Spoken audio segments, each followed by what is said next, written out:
It looks like we're ending Trump's first term where it began, with members of the resistance burrowed into government, leaking incomplete information with the worst possible spin on it, all done to ensnare the president in another major, costly investigation.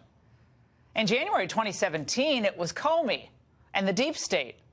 In September 2019, it's Nancy and Whistleblowergate. Today, I'm announcing the House of Representatives moving forward with an official impeachment inquiry. The president must be held accountable. No one is above the law. Well, as of this hour, 0 Republicans, but at least 179 House Democrats are in favor of impeachment. And why? Because a phantom whistleblower reportedly claimed that the president used the threat of withdrawing aid to a foreign country, Ukraine, to pressure that country into investigating Joe Biden and his son. Now, the irony is that the case Trump wanted investigated involved Biden himself threatening to withhold a $1 billion aid package to Ukraine if a supposedly corrupt prosecutor wasn't fired. He actually bragged about it. Well, that prosecutor was investigating the company Burisma, on whose board of directors Hunter Biden sat, and also that paid him boatloads of cash. Oh, the fact conveniently glossed over by most media today?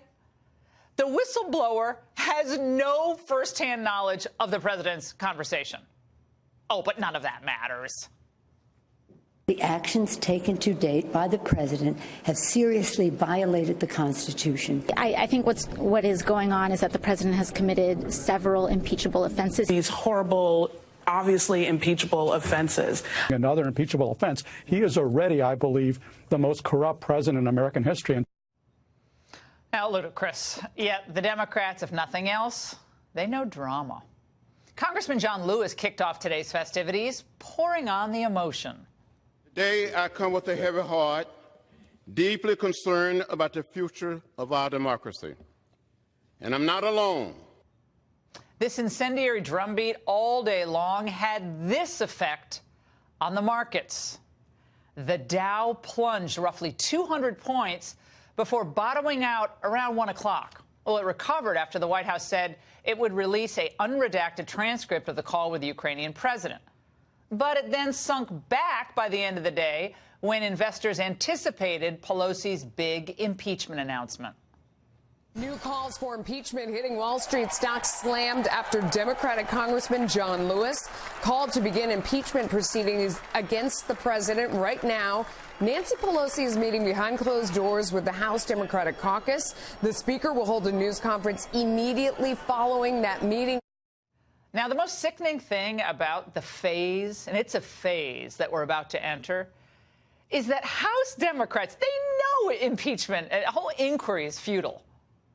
The Senate Republican majority is not going to vote to convict the president, and the country overwhelmingly doesn't want impeachment. What I think most people do want is a continuation of what the president has already delivered America: peace and prosperity.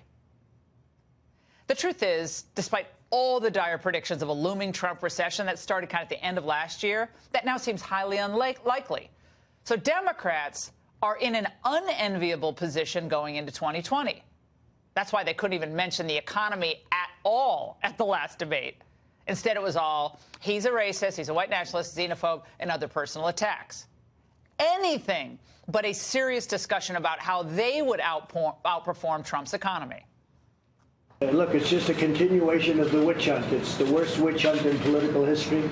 We have the strongest economy we've ever had. We have the best unemployment numbers we've ever had. African American, Asian American, Hispanic American, lowest in history. They're going to lose the election, and they figure this is a thing to do. And why would the Democrats risk destroying the best economy in the world? Well, the president's right here.